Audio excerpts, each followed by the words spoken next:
December 5th, 1872. A ship was found adrift, sails set, dinner on the table, but every soul on board was gone. The day Gracia, a British brigantine, spotted her first, a ghost on the horizon, moving strangely, erratically. As Captain David Morehouse brought his vessel closer, a chilling sight emerged. The brigantine Mary Celeste, listing slightly, her sails partially set, yet no one on deck to steer her course. It was a scene that defied all logic. This wasn't some derelict wreck. The Mary Celeste was a sturdy, well-maintained vessel. Captain Morehouse, recognizing the ship and its captain, Benjamin Briggs, sent a small boarding party across the choppy Atlantic waters. What they discovered on board would echo through history, becoming one of the most enduring maritime mysteries. The boarding party, led by First Mate Oliver Devoe, cautiously stepped onto the deck. Silence, an unsettling, profound silence. The ship's wheel was unsecured, its compass destroyed. Yet beneath deck, the scene shifted from eerie to utterly baffling. There was no sign of struggle, no distress, no evident disaster. In the galley, a half-eaten meal sat on the table, coffee cups still holding dregs. It was as if the crew had simply, instantaneously, vanished mid-bite. A sewing machine, with a piece of fabric still under the needle, spoke of interrupted domesticity. The ship's logbook, last entry dated November 25th, 10 days prior, gave no hint of trouble. More crucially, the ship's chronometer, its sextant, and its navigation instruments were gone. But the ship's papers, including the manifest, were still in the captain's cabin. This suggested a deliberate, if hurried, departure, not a panicked abandonment. Why take essential navigation tools but leave vital documents?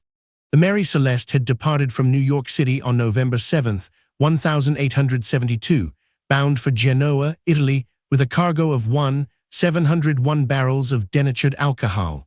On board were Captain Benjamin Briggs, his wife Sarah, their 2-year-old daughter Sophia, and a crew of 7 experienced sailors. 11 souls in total, all gone. The only lifeboat, a small yawl, was also missing. It seemed the crew had taken to it. But under what circumstances? No distress signals had been spotted, no storms recorded in the area that could account for such a sudden, complete evacuation. The sea was relatively calm when the day Gracia found her. The Mary Celeste was salvaged and brought to Gibraltar. A full Admiralty inquiry commenced, scrutinizing every detail, seeking any rational explanation for the ship's abandonment. The court's findings were inconclusive, fueling speculation that endures to this day.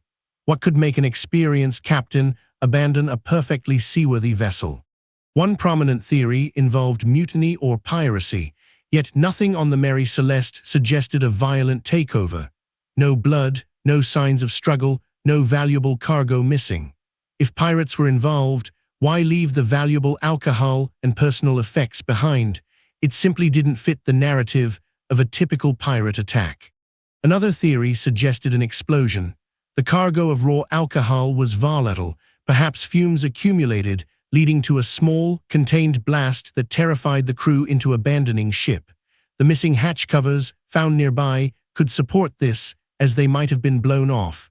But where was the fire damage? There was none. The ship's pump was found disassembled on deck, suggesting an attempt to deal with flooding. Was the Mary Celeste taking on water? The cargo manifest showed the ship carried only a single pump. If it failed, or if the water ingress was rapid, perhaps Briggs ordered the abandonment out of fear of sinking. But the ship was still buoyant and largely dry. Some posited that Captain Briggs, an overly cautious man, might have panicked. He was known for his piety and concern for his family's safety.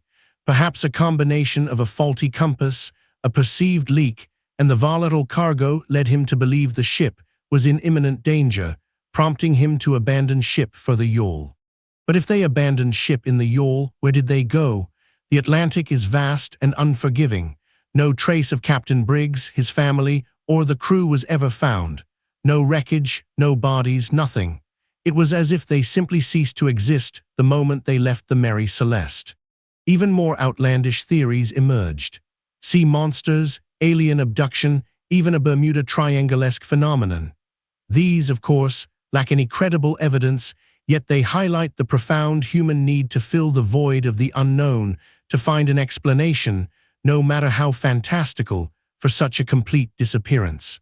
The story of the Mary Celeste was further sensationalized by Sir Arthur Conan Doyle, who penned a short story in 1884 called J. Habakkuk Jeffson's Statement.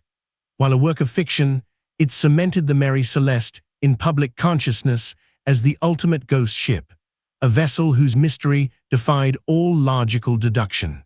The Mary Celeste continued her life at sea for another 12 years, passing through various owners, seemingly cursed by her past.